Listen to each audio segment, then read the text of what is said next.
Yes, reka nongere mbahe ikaze mwe mwese mukunda ibiganiro tubagezaho tugarukanye na showbiz. Amakuru yamaze kuba menshi ndetse n'intambara iri hagati ya Chanita, uyu Miss Chanita wa East Africa muramuzi, ndetse na Mutesi Joly, ndetse iyi ntambara yo guterana amagambo hagati y'aba ba Miss imaze igihe kinini, ndetse yatangiye ubwo Miss Chanita yari amaze gutwara ikamba rya Miss East Africa, ndetse na nyuma yaho bikagenda bigaragara ko hari ibihembo yemerewe atagiye ahabwa, ndetse aho byaje kugera ubwo ibi bintu biri kugenda bibera ku ma Twitter space yaje kubahuza, ndetse harashya harakongoka.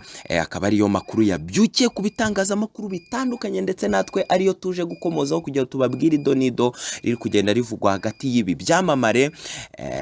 Ndetse bwa mbere umunyana Chanita wegukanye ikamba rya nyampinga wa East Africa yavuze ukuri ku bivugwa by'uko yimwe ibihembo yari yatsindiye mu irushanwa mu Kuboza 2021, nubwo umunyana Chanita yegukanye ikamba rya nyampinga w'akarere ka Afurika y'Iburasirazuba. Mu bihembo yari yemerewe harimo imodoka ya Nissan ifite agaciro ka miliyoni 41, ndetse akajya anahembwa $1,500 by'idolari ku kwezi. Nyuma nibwo byavuzwe ko kuva icyo gihe atigeze ahabwa ibyo yemerewe, ndetse akaba yarishyuje amaso, akaba yaraheze mu kirere. Mu kiganiro Twitter space cyaraye kibaye, ndetse dushaka kugarukaho tukitsaho, dore ko ibyamamare byose bisigaye bigira ikibazo muri showbiz, bisigaye bijya kwitaba kuri Twitter, ndetse bikagaragurwa cyane byo bikagarika abantu bahanganye muri iyi showbiz. Ndetse iyi Twitter space yaje gutumirwamo Chanita yavuye imuzi uko ikibazo cye giteye, aho yaciye amarenga ko Rena ufite 51% by'iri rushanwa, 49% bikaba ibya Mutesi Joly ashobora kuba ari umutekamutwe.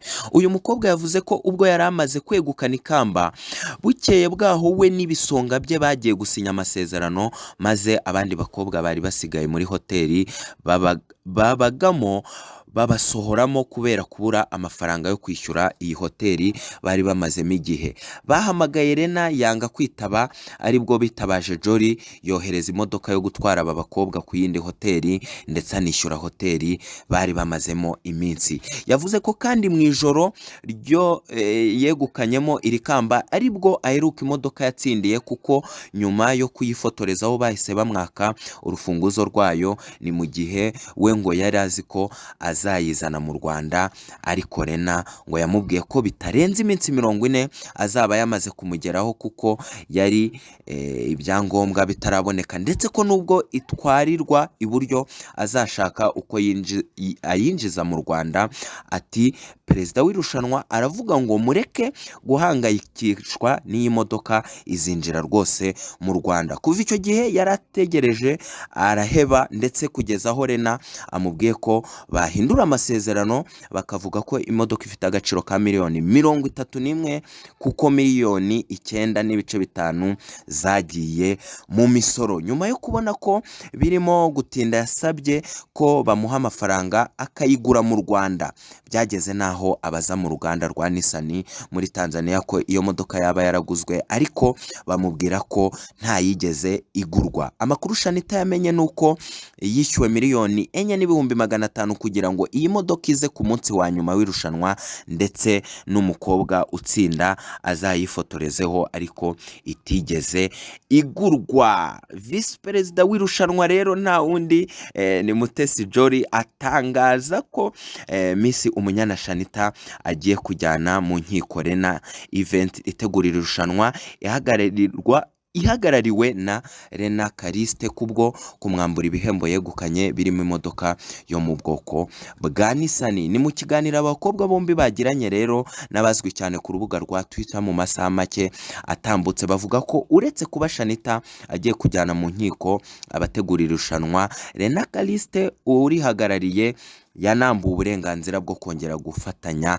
na Mutesi Joly kuritegura. Joly uzwiho kutaripfana yavuze ko ntako batagize uyu mugabo waranzwe n'ubunyangamugayo buke kuva iri rushanwa ryatangira. Joly abajijwe ku byo Chanita yaratse amafaranga kugira ngo azayigurire mu Rwanda, ndetse aho iki gihembo cy'imodoka cyari kigizwe n'agaciro ka miliyoni 44 nk'uko byatangajwe n'umuyobozi mukuru w'iri rushanwa. Yavuze ko uyu mukobwa yagiye kwaka aya mafaranga Rena Kariste, ndetse urihagarariye amaze igihe amuzengurutsa hirya no hino. Kugeza ubu irushanwa ryashyizwe mu maboko ya Mutesi Joly uri kwitegura gushaka undi mufatanyabikorwa. Uyu Mutesi Joly rero utoroshye, mastermind muri iyi game, ndetse mu bihe bishize yagiye avugwa mu guhangana na Prince Kid, ndetse muzi uburyo mbere yuko Prince Kid atabwa muri yombi yari yatangaje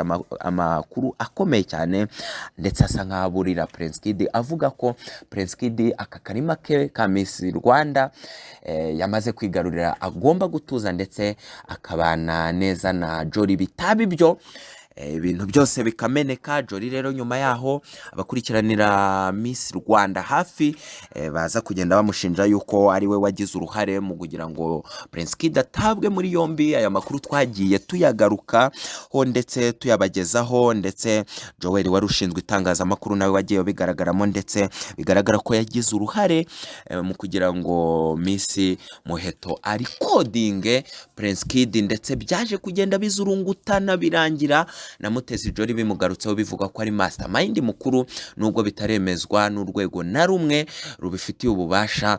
Ndetse aho na nyuma yaho aho Prince Kid aburaniye byaje kugenda bigaragara ko bari kugenda bavuga ngo Mutesi Joly ni iki kibura kugira ngo nawe atabwe muri yombi. None rero Mutesi Joly byagiye bivuga ko ashaka kwigarurira irushanwa, birangiye Mutesi Joly irushanwa yari abereye vice presidente rya Miss East Africa ariyoboye, ndetse ariragijwe, dore ko Rena Kariste yamaze guhagarikwa. Uyu rero Joly ushinjwa kugenda agambanira abantu bagenda bayoborana irushanwa, ndetse nari nkomoje kuri Prince Kid nubwo byo bitaremezwa, ndetse Miss Rwanda yamaze kuba ihagaritswe mu gihe kitazwi, tutazi nimba koko nawe we bazayimuha cyangwa batazayimuha, ariko bisi cy'umutwere na nyuma yuko ahise aragizwa iyi kampani, ndetse biri kuvugwa ko ari gushaka abaterankunga bagomba kuzamufasha guhostinga season ya 2 ikurikira, dore ko ari nawe wari waragaragaye mu makampeni agenda ashaka abaterankunga, ndetse agaragara akora ama interview atandukanye, ndetse iya boostinze cyane kavugwa cyane ni igihe yahuraga na Diamond Platinum, ndetse bakaza guhurira muri Wasafi, ndetse bashakaga ubufatanye bwo hafi. Uyu Mutesi Joly rero uri kugenda avugwa cyane, ndetse haba ku gice cyo kugenda aba umufashionist, haba ku gice cyo kuba rwiyemezamirimo, haba kugenda yenspira abantu batandukanye, aba influencer, dore ko yamaze no gucreatinga YouTube channel ye agenda yerekana ubuzima bwe butandukanye, ndetse n'ibikorwa bye bitandukanye ariho ari kugenda abicisha. Intambara rero yamaze gutangira. Miss Chanita ugiye kujya kurega iri rushanwa, by'umwihariko perezida wayo Rena Kariste wamaze no guhagarikwa, ariko ubona ko iyi Twitter space yaranzwe nuko Mutesi Joly ashyigikiye Chanita, ndetse na Chanita bari kumvikana, ndetse murabizi mbere yuko yerekeza muri rushanwa bivugwa ko ari Miss Mutesi Joly wamwenteresheje kugira ngo arijyemo. Turaha rero ngo tubakurikiranira aya makuru yose ari kugenda avugwa, yaba urubanza, yaba andi makuru ari bugenda soka, yaba ubufasha bushobora guhabwa Chanita kugira ngo agire ibihembo runaka abona yatsindiye, byose turagenda tubibakurikiranira, turagenda tuhababera, haba ayo ma breaking news, haba aho biri bube ngombwa ko tubasesengurira, aho tugenda tugera ku byamamare bitandukanye bikagenda bitubwira uko bibona showbiz nyarwanda. Reka tubifurize ibihe byiza rero aho muri hose, mukomeze mukunda ibiganiro tubagezaho, ndetse tubifurize kugomeza kuryoherwa na industry nyarwanda, showbiz nyarwanda, ndetse tugomeze tubasabe kubana natwe mu muryango mugari.